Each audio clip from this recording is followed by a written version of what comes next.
तो एपिसोड के स्टार्टिंग में आकिरा जॉम्बीज को मार रहा होता है एंड आगे छत पर आकर वो एक जॉम्बी का गेम भी खेल रहा होता है और यहाँ पर केंचो तो खाना बना रहा होता है और आकिरा अपने लिस्ट में गेम प्ले करने के लिस्ट को भी क्रॉस कर देता है एंड फिर खाने को देखकर आकिरा बहुत ही खुश हो जाता है और कहता है, अरे वाह केंचो, खाना तो बहुत ही बढ़िया है, क्या ये कोई नया तरीका है फिश बनाने का? तो केंचो कहता है, नहीं नहीं, ये तो सुअर के मांस से बना हुआ है। इससे आकिरा बहुत ही इंप्रेस होकर कहता है, ओ केंचो, तुम तो कुछ भी कर सकते हो यार। तो केंचो भी कहता है, और क्या, ऐसे ही थोड़ी ना, मैं इतने को पटाता रहता हूँ। तो आकिरा भी कहता है, ठीक है केंचो, तुम भी देखो, मैं भी किसी को ज़रूर बनाऊंगा। तो केंचो कहता है, वो तो ठीक है, लेकिन बनाएगा कब, वो तो बता। तो आकिरा भी कहता है, आज ही बनाऊंगा, बस तू देख। इसके बाद दोनों नीचे जॉम्बीज की तरफ देख रहे होते हैं और उन्हें देखकर केंचो भी आकिरा से कहता है, ऑल द बेस्ट मेरे भाई। इधर दोनों बैठकर आराम कर रहे होते हैं और केंचो आकिरा के बकेट लिस्ट को देखकर कहता है, आकिरा तुम ये सब तो नहीं कर सकते हो। तो आकिरा कहता है, लेकिन अब तो मैं अपना जॉब छोड़ चुका हूँ, इसलिए मैं जो चाहूँ वो कर सकता हूँ, क्योंकि मेरे पास पूरा टाइम जो है। केंचो कहता है, ये तो बहुत ही खतरनाक है, अचानक से किसी को अपने इतने डरावने जॉब से आज़ादी मिल जाए तो। और यहाँ केंचो देखता है कि 100 चीज़ें तो अभी पूरी नहीं हुई हैं, तो क्यों ना मैं यहाँ पर अपने ही लिख दूँ। और आकिरा के बहुत ज़्यादा मना करने के बाद भी वो आखिर में अपने लिस्ट को ऐड कर ही देता है, मुझे एक कॉमेडियन बनना है। और वो आकिरा से कहता है, अगर तुम वहाँ नहीं आते तो मैं शायद यहाँ पर नहीं होता। आकिरा अपने बकेट लिस्ट को देखकर कहता है, हाँ मुझे एक बड़ा सा टीवी चाहिए। इसके बाद दोनों टीवी लेने के लिए वहाँ से जाने लगते हैं और केंचो अपने मोबाइल में देखकर कहता है, हाँ कॉमेडियन बनना इतना भी आसान नहीं है, इसके लिए सबसे पहले हमें किसी एजेंसी में कांटेक्ट करना पड़ेगा। तो आकिरा पूछता है, वो सब तो ठीक है, लेकिन तुम्हें आखिर में कॉमेडियन बनना क्यों है? केंचो कहता है, ये तो मेरे बचपन का सपना है। इसे सुनकर आकिरा भी अपने सपने के बारे में सोचने लगता है, बट तभी वो रुक जाता है क्योंकि यहाँ पर तो रास्ता जाम हो गया होता है। और आकिरा कहता है, अरे हाँ, टीवी के पास तो हम पहुँच गए हैं, लेकिन यहाँ तो। तभी वहाँ जॉम्बी एक बस को चला कर आ रहा होता है, जिसे देखकर केंचो की हालत ख़राब हो जाती है। बट यहाँ पर आकिरा तो कर रहा होता है किसी और को ही याद। बट केंचो तो जल्दी से आकिरा को यहाँ से जाने के लिए कह रहा होता है और आकिरा भी होकर तैयार उड़ा देता है अपनी बुलेट और चला जाता है टर्मिनल के पार। बट बस के टकराने की वजह से यहाँ पर हो जाता है बहुत ही बड़ा ब्लास्ट। बट ये क्या, टर्मिनल्स के अंदर तो फैला होता है जॉम्बीज का डेरा, जिसे देखकर केंचो की हो जाती है फिर से हालत ख़राब। बट आकिरा तो डरने वाला नहीं ठहरा, चलो चलो जल्दी से चलो, मुझे टीवी की स्मेल आ रही है इस तरफ। और अंदर आकर वो दोनों इसे बंद कर देते हैं ताकि जॉम्बीज अंदर ना आ पाएँ। स्टोर के अंदर तो पहले से ही कुछ लोग जॉम्बीज से डरकर छुपे हुए होते हैं। बट तभी एक लड़की रोने लगती है तो केंचो कहता है, यहाँ पर तो खाने पीने से लेकर सभी चीज़ें अवेलेबल हैं, तो रोना किस बात का। इसके बाद सभी पीने के लिए जुगाड़ कर लेते हैं और आकिरा भी अपने बियर के साथ रेडी हो जाता है और सभी अपना नाम बताते हैं, मयूरिका, माकी, यूकारी। और कुछ देर के सन्नाटे के बाद केंचो कहता है, आकिरा और मैं, हम दोनों कॉलेज फ्रेंड्स हैं, वैसे आप लोगों का क्या?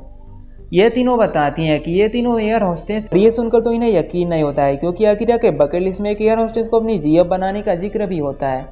और अपना आकिरा तो यूकारी के पास जाकर ही पूछ लेता है, क्या तुम्हारा कोई बीएफ है? तो यूकारी कहती है, हम ऐसी जगह पर हैं, तुम ऐसे सवाल क्यों पूछ रहे हो?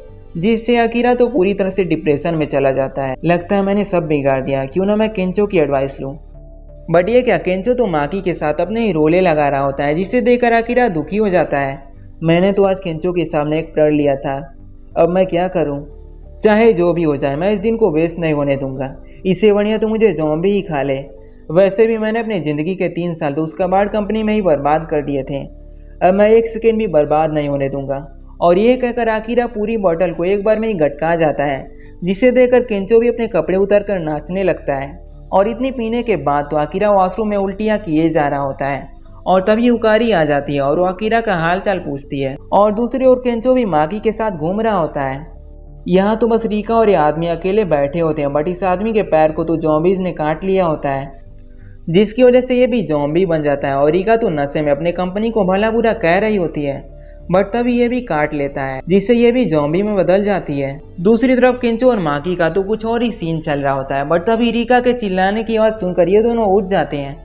और इधर आकिरा यूकारी से कहता है, तुम मेरी फिक्र क्यों कर रही हो? तो यूकारी कहती है, तुमने कुछ ज़्यादा ही पी लिया था, इसलिए मैं यहाँ पर आई हूँ। और वो बताती है कि उसका एक बीएफ है, बट पता नहीं वो जिंदा है भी या फिर नहीं, लेकिन वो तो यही उम्मीद में होती है कि एक दिन वो लोग ज़रूर मिलेंगे। और ये सुनकर आकिरा तो पूरी तरह से टूट जाता है। बट इधर ये दोनों तो रीका को खोज रहे होते हैं, बट इधर ये दोनों तो रीका को देखते ही डर जाते हैं और वो माकी को मार देती है। बट जब वो केंचो पर अटैक करती है तो केंचो तो उसे ही मार देता है। दूसरी ओर युकारी कहती है कि उसे भी काम करते 3 साल होने वाले हैं, इसलिए वो अकीरा से रिलेट कर सकती है।